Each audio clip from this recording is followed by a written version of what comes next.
आज हम लोग भारत का संवैधानिक विकास कॉन्स्टिट्यूशन डेवलपमेंट ऑफ इंडिया पे डिस्कस करेंगे। ये सभी एक दिवसीय एग्जाम के लिए काफ़ी महत्वपूर्ण है।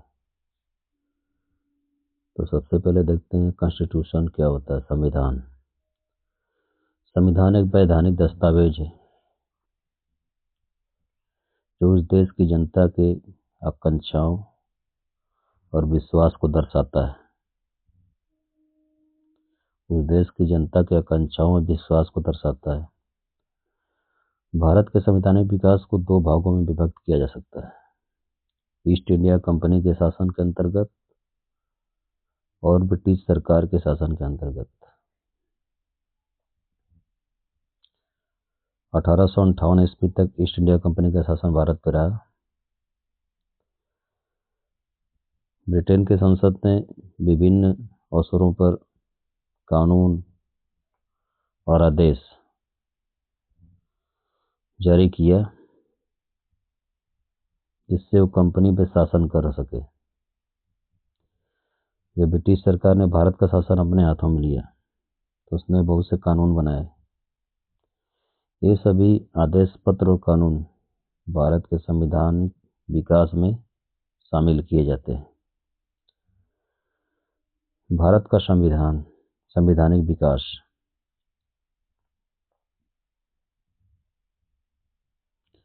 ईस्ट इंडिया कंपनी के शासन के अंतर्गत देखेंगे हम 1773 से 1853 तक कौन कौन से एक्ट और कानून आए। तो सबसे पहला जो लाया था उसका नाम था regulating act 1773, east India act 1784, charter act 1793, charter act 1813,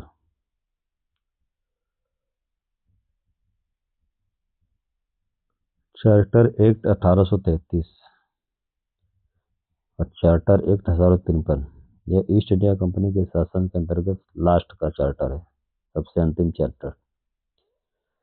British सरकार के अंतर्गत कौन कौन से कानून आए, कौन कौन से लॉ है, चार्टर है, उसे देखेंगे। भारत सरकार अधिनियम 1858, Indian council act 1861, Indian council act 1892, Bharat परिषद अधिनियम 1909, भारत सरकार अधिनियम 1919, भारत सरकार अधिनियम 1935, अगस्त प्रस्ताव 1940, क्रिप्स मिशन 1942, कैबिनेट मिशन 1946, माउंटबेटन योजना 1947। ये सब इतने कानून आए हुए थे जो भारत के संवैधानिक विकास में अध्ययन किया जाता है। 16 ईस्वी का राजलेख चार्टर। भारत का संवैधानिक विकास ईस्ट इंडिया कंपनी की स्थापना के साथ शुरू होता है। ईस्ट इंडिया कंपनी की स्थापना एक चार्टर के माध्यम से हुई थी जिसे 1600 ईस्वी का राजलेख कहा जाता है। इस चार्टर के माध्यम से जो इंग्लैंड की महारानी थी एलिजाबेथ, उसने 31 दिसंबर 1600 में ईस्ट इंडिया कंपनी की स्थापना की तथा उसे अधिकार दिया, 15 वर्षों के लिए अधिकार दिया कि वो पूर्व के देशों के साथ व्यापार करे। उस समय कंपनी की कुल पूंजी जो थी 30,133 पाउंड थी और उसमें 217 भागीदार थे, जिसमें एक गवर्नर होता था और एक गवर्नर होता था, उप गवर्नर, और उसके 24 सदस्य होते थे। इसे गवर्नर जनरल एंड काउंसिल का नाम दिया गया। बाद में इस काउंसिल को कोर्ट ऑफ डायरेक्टर्स और निदेशक मंडल के नाम से जाना गया। 1726 का चार्टर, इसके द्वारा कलकत्ता, मुंबई और मद्रास प्रेसिडेंसियों के जो गवर्नर पहले स्वतंत्र हुआ करते थे उनको विधि बनाने की, लॉ बनाने की शक्ति प्रदान की गई। 1773 का रेगुलेटिंग एक्ट, इस एक्ट को ब्रिटिश प्रधानमंत्री लॉर्ड नाथ द्वारा गठित गुप्त समिति के आधार पर पारित किया गया था। इसका मेन उद्देश्य था कि कंपनी की जो कार्य हैं उससे ब्रिटेन और भारत दोनों जगह पे नियंत्रित किया जाए और कंपनी में के दोषों को समाप्त कर किया गया। कंपनी के क्रियाकलाप के दो केंद्र हो गए, भारत और ब्रिटेन।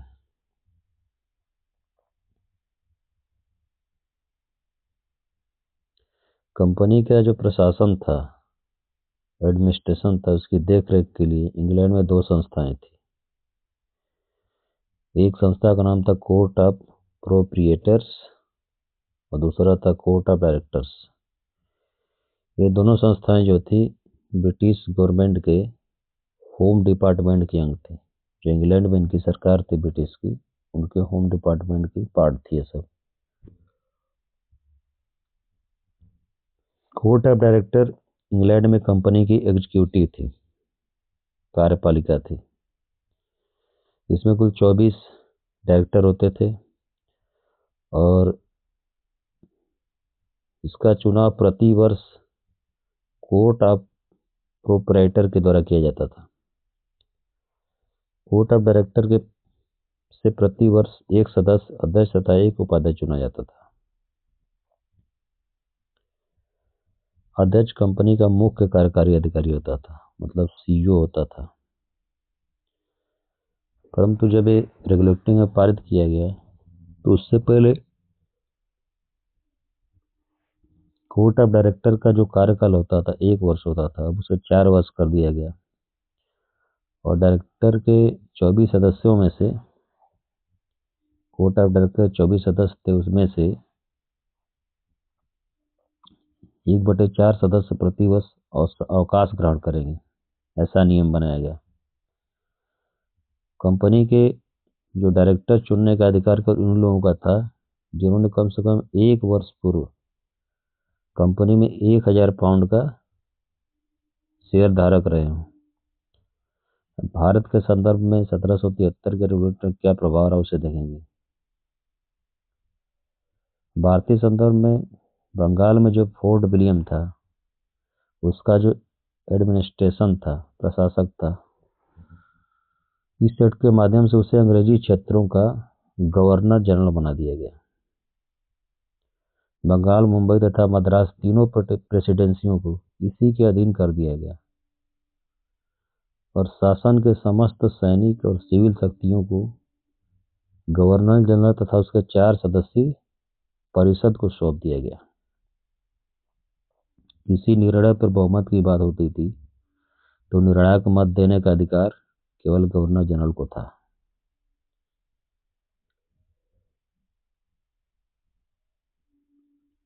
इस एक्ट के माध्यम से जो पहला गवर्नर जनरल बना उसका नाम था जनरल वारेन हेस्टिंग।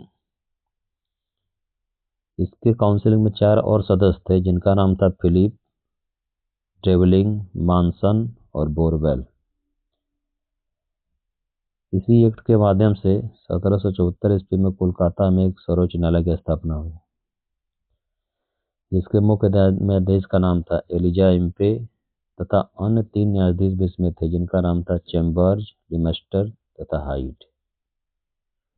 यह एक अभिलेख न्यायालय था। अभिलेख न्यायालय का मतलब होता है कि जिनके रिकॉर्ड भविष्य के लिए रखा जाता हो और इस न्यायालय के विरुद्ध अपील जो होती थी प्रीवी काउंसिल में की जा सकती थी। इस अधिनियम के द्वारा ब्रिटिश सरकार का कोर्ट ऑफ डायरेक्टर के माध्यम से कंपनी पर नियंत्रण हो गया। भारतीय नागरिक,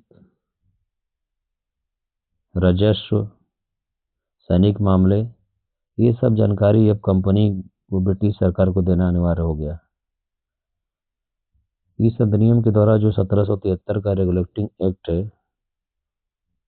कंपनी के कर्मचारी जो है भारतीयों से उपहार नहीं ले सकते थे और उनको अगर निजी व्यापार करना है तो उसके लिए लाइसेंस लेना पड़ता था।